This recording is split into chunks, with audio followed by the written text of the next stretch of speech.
확장 부실 단열 공사를 지금 보고 계시는데 듬성듬성 빈 공간들이 많아서 결로 때문에 나무들이 썩어 있는 이런 부분들. 철거가 네. 어느 정도 끝난 것 같은데 진단해 보시니까 어떤 거?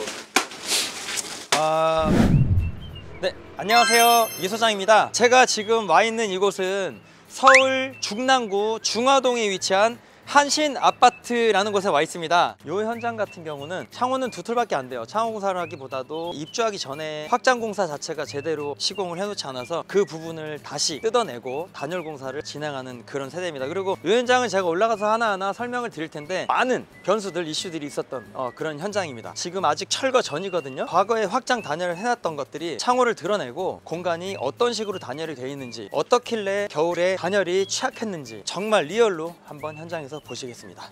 저도 열어봐야 아는 거거든요. 그리고 또 한 가지 참 애석하게도 이 아파트도 연식이 30년 정도 전후로 돼가고 있는 것 같은데 창호 교체가 할 무렵 되면 욕실도 같이 노화가 돼서 같이 교체 시기가 온다는 거. 그래서 욕실도 저희가 같이 공사를 해드렸던, 오늘은 창호 하면서 단열까지 그렇게 해볼 계획이 있습니다. 뭐 엘리베이터가 3개야? 이쪽으로 가시죠. 그러니까 오늘은 창호를 비롯해서 화장실 노화로 인한 이제 새로운 인테리어 공사까지 복합적으로 다뤄지는 내용이 되겠네요. 맞습니다. 저 업체 선정한 이유에 대해서 저 정말 많이 여쭤보긴 하는데 그런 분이 계셨어요. 이 세대도 마찬가지고 창호 따로 욕실 따로 하는 게 아니라 창수는 뭔가 부분 수리를 올인원으로 할 수 있다는 그거에 대한 메리트, 이런 얘기들을 정말 많이 하시더라고요. 그래서 이런 부분 수리들이 건축주분도 고생스럽고 저희 또 시공사도 굉장히 고생스럽습니다. 각 공정마다 할 때마다 고양도 해야 되고 또 살림이 있는 상태에서 뭔가 마감을 해야 된다는 게 쉽지 않아요. 그래서 턴키 업체들 많이 깊이 하는 그런 부분 수리들, 그런 걸 위주로 하다 보니까 많은 소비자분들이 그런 거에 대해서 또 만족해 하시고, 금액을 떠나서 그런 부분들을 좀 고생스럽더라도 저희 창소에서는 부분 수리를 해드릴 수 있다는 거, 요것도 하나 특장점으로 또 메리트가 있다고, 그래서 저희 업체를 선정했다, 이런 분들도 꽤나 많으시더라고요. 요 세대도 마찬가지입니다. 우리 도곡동에 그 현장도 마찬가지야. 사모님, 저희 업체 선정하게 된 또 이유가 뭡니까? 뭐 여쭤보니까, 아니 다른 업체들은 또 물어보면 창호만 하고 탄성은 안 하고, 또 어떤 업체는 탄성은 하는데 타일은 안 하고, 뭐 이렇게 말씀을 하시더라고요. 다 들어왔네? 우와, 대판이 들어왔다고? 바로 요 세대입니다. 과거에 확장 단열 공사를 부실하게 해서 그 부분을 우리가 추가 단열을 하기 위해서 창호 공사를 어쩔 수 없이 해야만 하는 그런 현장. 공실이 아닙니다. 살림을 하면서 바닥까지 이렇게 보양을 해놓은 모습입니다. 창호 시공은 요 두 틀이에요. 복도형인데 오늘 공사할 위치는 이렇게 거실, 안방 이렇게 되겠습니다. 지금은 멀쩡해 보이지만 잠시 후에 창호를 다 뜯어보고요, 문제가 되는 저 하부 지금 타일로 되어 있는 모습입니다. 너무 한기가 들어서 이 부분이 굉장히 춥다, 저 부분을 추가로 단열을 좀 해달라고 하셔서 정말 리얼 상황입니다. 요 터닝 도어까지 계획에 있습니다. 또 취약한 부분은 뭐냐면, 최초에 입주돼 있을 때 단창으로 걸려 있었겠죠. 그리고 중간에 거실 분합창 확장하기 전에, 근데 이제 들어오면서 인테리어 내부 공사를 하면서 기존에 있는 창 그대로 덧대기를 해서 시공을 해놓은 모습이에요. 하지만 안쪽에 덧대기를 제 아무리 좋은 창으로 해놨다고 하더라도 외부의 알루미늄 창을 걷어내지 않고 했기 때문에 외부의 누수가 진행이 될 수밖에 없는, 요 창호는 30년 됐다는 얘기예요. 30년. 우리가 확장 공사를 할 때는 외부 창을 뜯어내고 일체형 확장 전용 이중창을 걸지 않으면 이 외부에서 누수가 진행될 수 있다는 거. 확장 공사할 때는 외부가 알루미늄이다, 절대 덧대기를 해서 시공하면 안 됩니다. 지금 철거하는 동안 욕실 공사 내용 한번 볼게요. 욕실은 어제 끝났는데 이슈들이 많았던 그런 현장입니다. 보시면 기본적으로 변기, 뭐 세면대, 여기 뭐 샤워부스 뻔한 구조로 되어 있는 모습을 볼 텐데요. 젠다이도 공간이 좁은 관계로 저희가 이렇게 브릿지라고 해서 안쪽으로 매립을 해서 이렇게 젠다이를 넣어줬던 이 브릿지 젠다이, 타일은 600가 포세린 타일로 넣어줬고요. 가장 기본적인 레이아웃에서 벗어나지 않고요, 이런 모습인데, 여기 가장 문제가 됐던 거, 보통 젠다이 하면 세면대 쪽에 있게 마련인데 반대쪽에도 이렇게 젠다이가 있는 모습이에요.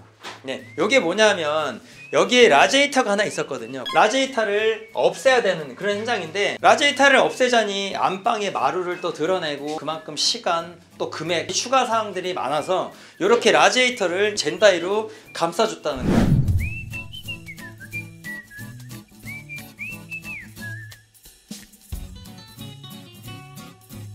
그리고 또 라지에이터가 또 오래된 동관으로 돼 있어서 손을 대기가 좀 정말 조심스러웠던, 그래서 건축주분과 저희 욕실팀하고 협의 끝에 이렇게 라지에이터를 완전히 매립을 해서 젠다일 놓자. 그래서 젠다일 놓은 모습인데 이렇게 소품을 올려놓을 수 있을 정도 공간도 나오고요. 건축주분도 굉장히 만족을 했습니다. 그래서 이 라지에이터를 없앤다는 게 정말 공사들이 정말 많고, 그래서 이렇게 젠다일을 했다는 거. 그리고 수건거리를 2개를 놔드렸습니다. 수건거리를 2개 놔줌으로써 우리가 매번 쓸 때마다 수건을 바꿀 수는 없기 때문에 가족 간이라도 2개를 해달라 그래서 요청을 하셔서 옵션 해드렸습니다. 요 정도입니다. 뭐 요 진짜 한 평, 2평이 채 안 되는 이런 공간에 레이아웃이 크게 변경됐거나 이런 내용은 아니고요. 그 공간 안에서 벗어나지 않는 이런 디자인 해봤고요. 가장 힘들고 문제가 됐고 건축주분과 정말 고심해서 한 부분, 요 부분 감독님 별거 아닌 것 같아도 정말 고심고심해서 한 거예요. 이게 발상의 전환인데 어떻게 보면은 네. 생각지도 못했어요. 막상 다 만들어 놓고 보니까 이런 공간들 활용하기 좋은 공간이 또 하나가 만들어졌습니다. 저희가 과정 사진을 담아 드릴 텐데요. 올 철거 올 방수를 했다는 거. 이제 모습을 드러냈습니다. 누수 자국 있지? 물이 탄 거 같지? 물이 지금 다 타고 들어왔어요. 안으로. 항상 보면 골조가 있고 물매를 잡아놓은 사춤이라고 하는데 이걸 다 걷어내고요. 맨 골조 노출시켜서 프라이머 도포하고 실리콘을 해야 될 것 같습니다. 지금 다 썩어 있는 모습이에요. 소관이 어떻게 되는지 모르는 상태에서 지금 뜯어봤는데 뭐 아니나 다를까 뻔합니다. 누수로 인해서 석고가 지금 다 썩어 있죠. 여긴 단순 샤시 교체가 아니라 이 부분을 보강하기 위한 샤시 교체입니다. 단열을 잘못 해놔서 곰팡이 결로 때문에 나무가 다 썩어 있네요. 네네네, 이렇게 다 썩어 있어요. 이게 오랜 시간 누수 결로로 인해서 이렇게 단열해놨던 나무들이 다 썩어 있는 모습. 아이고 속이 다 시원하네. 확장 부실 단열 공사를 지금 보고 계시는데 듬성듬성 빈 공간들이 많아서 결로 때문에 나무들이 썩어 있는 이런 부분들 다시 재보수를 하면서 다 해소될 거라고 생각을 합니다. 그리고 요거 픽스 빼고 오늘 통바로 2이고 여기는 우리가 석고를 할 거고, 여기 투바이로 잘 돼 있으니까 여기 통바로 2이기만 하자고. 안에 폼하고 좀 추가 단열하고 얘 띄고. 철거가 네. 어느 정도 끝난 것 같은데 진단해 보시니까 어떤 거? 1차적으로 최초 입주했을 때 걸려있던 알루미늄 샤시 덧대기로 해서 확장을 공사했던 거, 그게 가장 첫 번째 문제인 것 같고요. 또 한 가지는 덧대기 시공을 하더라도 최대한 누수될 요소들을 차단해서 누수가 안 되게끔 해야 되는데 코너 부위는 이미 다 누수가 되어 있는 상태고요. 기존의 알루미늄 창호는 실리콘 처리를 아무리 잘해도 제가 늘상 말씀드리지만 이 구조적인 문제 때문에 누수가 될 수밖에 없는 그런 구조로 되어 있습니다. 그리고 또 추가적으로 단열을 해놨는데 단열재들이 완전히 외벽에 밀착이 돼서 완전하게 단열 작업이 돼야 되는데 그렇지 않고 허술하게 잔열 작업이 돼 있어서 계속 냉기가 돌면서 실내 온기와 맞닥뜨리면서 결로 현상이 구석구석 생겼던 이런 모습들, 이 두 가지들 이런 문제가 있었던 것 같습니다. 아까 뜯어봐서 알겠지만 MD라든지 목재, 몰딩 부분들은 다 썩어있는 그런 모습들, 건축주분들, 가족분들 건강에도 많은 악영향이 끼칠 수밖에 없는 그런 요소들이 굉장히 많은 것 같습니다. 그쪽 먼저, 저 코너 조심. 네. 아이고 젖어 있어. 안으로 최대한 좀 들인 다음에 이 보드를 처리해야 되겠다. 그래도 창호하는 사람들은 웬만한 건 다 하지 않냐? 아니야? 할 거면서 이런 부분이 또 참 이걸 알아야 될 게, 우리 그 시청자분들 한 가지 제가 또 전달 드릴 내용은, 저희가 이제 부분 수리기 때문에 목공기를 해드리는 거 저희가 의무적으로 창호에서 목공 단열을 해드리진 않아요. 여러 가지 현장 상황에 따라서 부분 수리를 해드리거나 때에 따라서는 양이 많거나 하면 우리 목공 팀장이 직접 와서 그렇게 작업을 하기 때문에 이 영상을 보신다고 해서 우리가 창호하면서 목공까지 다 한 번에 해드린다 그런 내용은 아닙니다. 여기는 부분적인 우리 수리기 때문에 직원들이 하는 거예요. 이것도 짚고 넘어가야 될 것 같아요. 이거 또 이거 보시고 니네 목공까지 했는데, 목공을 못해서 하는 게 아니라 계속 연이어지는 현장들이 있기 때문에 소량이나 작은 부분들은 저희가 목공을 해드리지만 양이 많거나 이러면 엄연히 목수가 해야 될 일입니다. 이거는 또 우리 직영으로 다 해드린다 이랬더니 목공까지 해내라 이렇게 말씀하시는 분들 계셔가지고 제가 높아지게 말씀드립니다. 이런 정도는 창호하면서도 다 하죠. 이게 창호하는 사람들이, 목공하시는 분들이 창호는 못해도 창호하는 사람들은 또 목공도 할 줄 알아요. 맞아 안 맞아?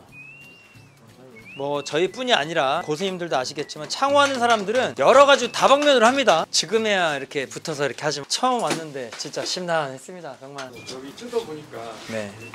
예상하신 대로 내부가 그런 모습인가요?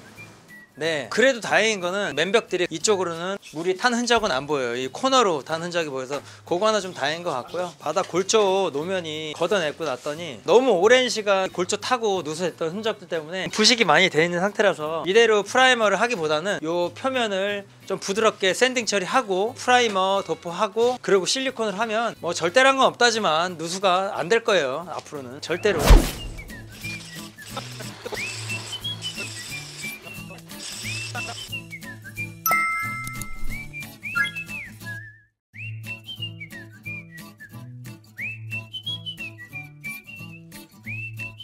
보신 것처럼 프라이머를 발라주고 실리콘 처리를 합니다. 네, 그러면 벌어질 일은 없을 거예요. 완전하게 갈아냈습니다. 이게 제일 취약한 부분들이 이런 데거든. 이런 데 다 타고 코킹이 골조에 닿아야 돼, 연수야. 만약에 이게 골조에 코킹이 안 닿고 이 위에 덮어졌다든지 그럼 여기가 누수가 되는 거야. 이게 누수 물길이거든. 이쪽으로 타요. 얘는 조적이야, 조적. 그러니까 얘는 골조가 아니라 코킹이 골조에 닿아야 돼.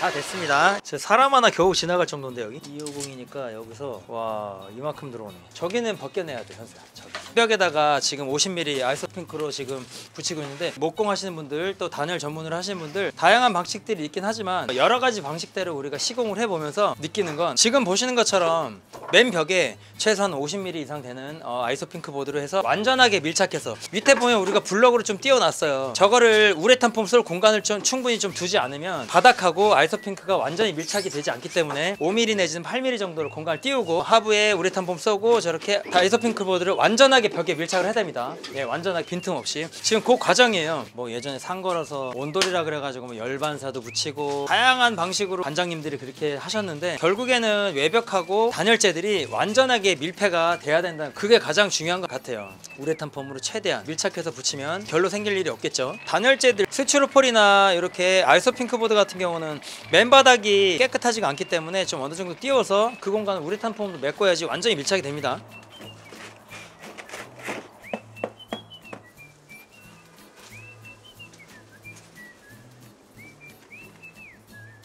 꾹꾹 꾹꾹. 이게 시공한다면 하는 게 아니구나. 그래야지 폼 쏘고 하기가 좋지. 다루기 상을 걸어버리면 우레탄 폼 쏘기가 어려워. 요거 설치해놓고 여기에 이제 우레탄 폼 쏘고 그렇게 하면 뭐 거의 뭐 완벽하지. 딱 좋네. 저쪽 거 설치하고 난 이렇게 당겨서 여기 마감하려고 그러지. 근데 이제 안으로 안 들어오잖아. 요만큼만 싹 커팅하면 되거든. 거기까지만 들어오면 딱 100인데 여기가 딱 여기가 떨어져 700cc. 그러니까 이렇게 되는 거야. 통발을 100이잖아 1대1로 실리콘 할 수 있게끔만 터닝도 하고 이렇게 먹어야 돼. 다루기 하나 놓잖아. 그 여기다가 몰딩 그러면은 도배 되잖아.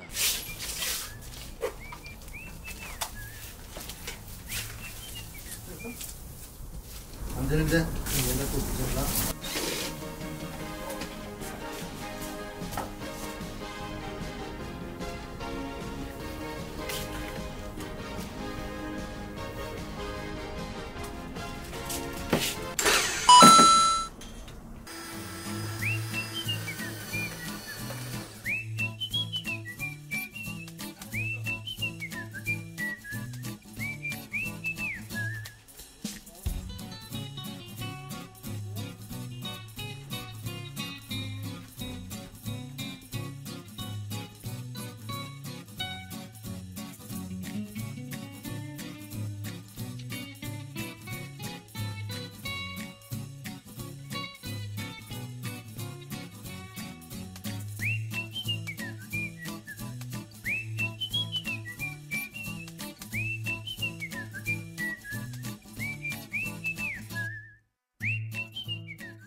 기존에 확장되어 있는 모습 그 형태에서 크게 벗어나진 않았어요. 이 집 구조 자체가 대각으로 되어 있는 이런 형식이라 확장을 좀 무리하게 해놓은 것처럼 보일 수도 있는데 살릴 거 없이 기존에 목공해놨던 걸 완전히 다 뜯어내고 하부 보이는 것처럼 이런 형식으로 단열을 그렇게 마감을 할 계획이 있어요. 완전히 뜯었죠. 예, 네. 그러니까 보니까 내부가 되게 너저분하고 네. 사실 그 좀 부실한 느낌이 있었는데 네네네. 뭔가 깔끔히 정돈이 된 느낌입니다. 네, 이걸 어떻게 마감을 해야 될지 심란했었는데요. 이런 식으로 마감이 됩니다. 영상 참고하시면 참고하시면 될 것 같고요. LX 뉴베스 제품 안방 발코니 단창 걸어줬고요. 기존에 이 터닝 도화를 할까 말까 굉장히 고민을 많이 했습니다. 실내를 단열 추가 공사를 하면서 기존에는 목문도 띄고 단열에 효과적인 단열 도화로 그렇게 해서 결정을 하셔서 이것도 추가 공사 한 거고요. 거실도 보시는 것처럼 아직은 완료된 모습이 아닌데요. 아이소핑크 보드로 완전하게 밀착해서 붙인 모습, 그리고 유리를 끼기 위한 상을 걸어놨고요. 완전하게 빈틈없이 아이소핑크로 완전히 마감할 그런 계획이 있습니다. 이렇게 해서 여기 중랑구 한신아파트 완전하게 단열 마감까지 다 되고 나면 참고용으로 사진 공유를 해드릴 테니까 참고하시면 될 것 같고요.